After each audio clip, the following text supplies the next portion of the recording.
Mid-winter, and El Niño is still on everybody's mind. The southeast had a little break from the persistent heavy rain, but there is still a lot of winter and early spring left. What can we expect? Chris and I will talk about that forecast during the January edition of the Water Resources Outlook. Let's go straight to the past 30-day rainfall. Here is the departure from normal for the last 30 days. Very little of the area has seen below normal rainfall. However, in parts of the Tombigbee Basin in Alabama and Mississippi, we have seen some spots below normal. The other area is North Florida, where we have been close to normal for the most part and only slightly below normal in spots. Otherwise, most of the southeast has seen above normal rainfall for this period. So how does this match up with what the Climate Prediction Center forecasted from last month? Here was the January forecast made on December 17th, and other than some dryness in northern Florida, it looks pretty good, following a pretty traditional pattern of wetness in the southeast. And really, South Florida has seen some above normal rainfall at this time, and that is where we would expect the most rainfall.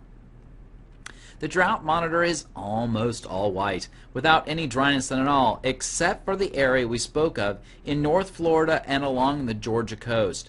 Still some lingering dryness there that should be gone before the end of February. Stream flows are very high across much of the southeast, with the Tombigbee River Basin being the one area that is running a little lower than normal. Other things to consider: most of our reservoirs in the southeast are at or above their glide curve and are trying to push water down to the coasts before more rainfall moves into the area. We are working closely with our partners and in the Corps of Engineers and the power companies in the area to move that water with as little negative impact on the rivers and communities along them as we can. And now let's go to Chris, who will talk a little bit about our near-term and mid-term weather forecasts. Alright, let's take a look at what we can expect weather-wise into the near future. We're going to begin the period with an area of low pressure moving generally west to east across the area. By Saturday morning, we're expecting the system to be in the coastal North Carolina area, and as we get towards the end of the short-term period, Sunday morning, we're expecting the low to be off the coast now and high pressure moving in behind the system. This is going to set the stage for the midterm period. We'll start with that area of high pressure across the southeast U.S., and then as we go through this next work week, we'll see a cold front move into the area. By the time we get to Wednesday, we should see an area of low pressure developing in response, and by the end of the midterm period, we're expecting right now that front to be across the Florida Peninsula, low off the coast, high pressure moving in behind that low.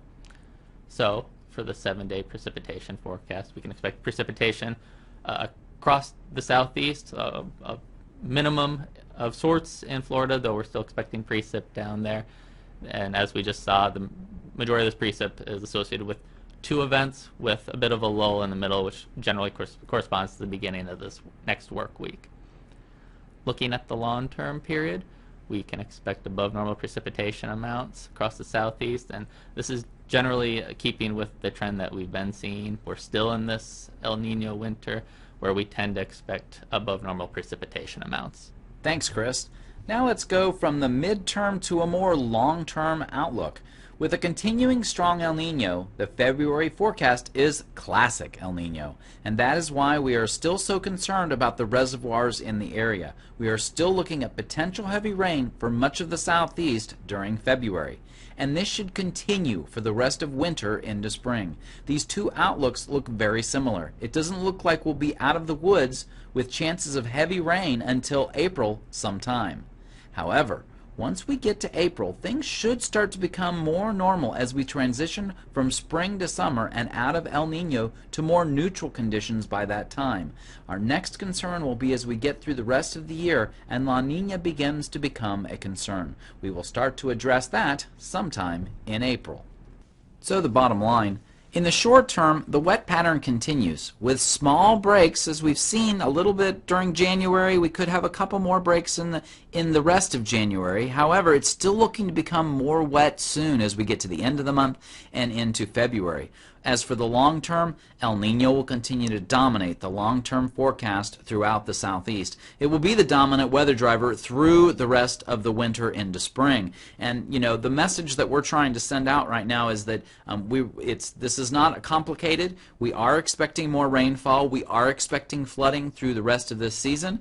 We expect that after this season, these will probably get a little bit longer as things maybe become a little bit more complicated as we move from El Niño to La Niña and some other things are going on. Our next water resources outlook will be recorded on the week of February 22nd. Thank you all for listening to our water resources outlook for January. Remember, if you have any questions or concerns, you can contact us at todd.hamel@noaa.gov or Chris@ChristopherSchaefer@noaa.gov. Thank you, and we will be talking to you next month.